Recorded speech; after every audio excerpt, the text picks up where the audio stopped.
General Keane, any chance this is strategic deception, or do you think President Trump is happy with where he is with Iranian leaders? Well, I don't think there's any deception at all. I mean, we're obviously planning and preparing for a potential strike. I mean, we told everybody pretty much that. We're bringing in ships from all over the place. We're moving people off bases. I don't think there's any secret here or any deception in terms of what's taken place, to be quite frank about it. I mean, what I think is actually happening here is the president and his military team are trying to make certain if and when they strike, they get it right. And what am I talking about here? Well, when you plan a strike against multiple targets, you have to consider what is the adversary going to do in retaliation. So one of the things they would do, likely because they've done it before, is attack U.S. bases. So we have to make certain that those bases are going to be protected and be able to withstand that attack. Number two, they would likely attack Israel. That's a fact. And that is probably part of the conversation that Prime Minister Netanyahu and President Trump had.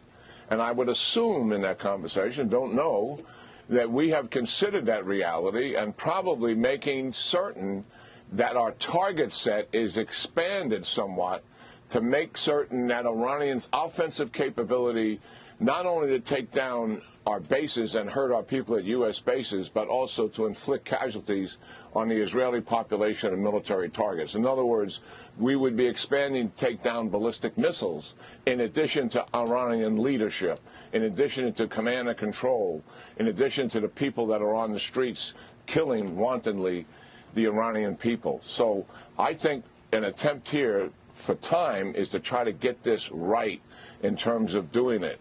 Now, the second thing that's brought up there about the Iranians telling us they're not going to kill the people, just put that in the trash can, that statement, because the evidence is against all of that. After the 12-day war, they imprisoned 22,000 people, loosely described as sympathizers or informants to Israel.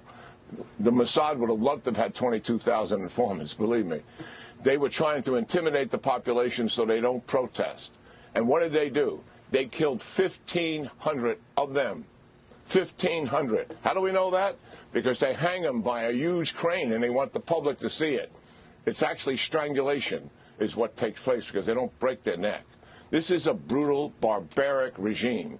And those people that they put in jail now, some 20,000, they will get around to hanging thousands of them, regardless of the statements that are being made to American diplomats. Because why? That is who they are.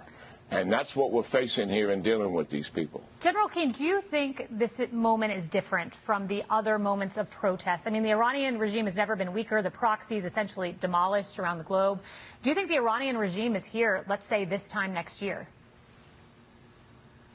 Yeah, well, I don't think anybody can predict that, but I think your question is right on the mark. Yes, this is a different time. Well, first of all, the scale and size of the demonstrations and the reason for the demonstrations are quite different.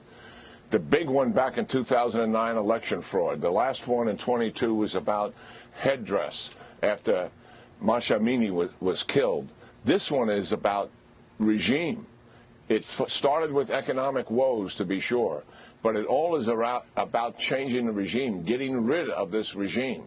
And that has what mobilized the population because they're in a hopeless situation. So that is different in of itself. The intensity of the Iranian response here, they have now brought in thousands of Iraqi militia. They are on the streets with the Baji militia, with the IRGC troops, walking up and down the streets with pickup trucks and machine guns on the corners, preventing any of the citizens from coming out of their houses. If they do, they shoot at them and they kill them right there, because they don't want the protesters back on the streets again. That is another indication that this is a different time.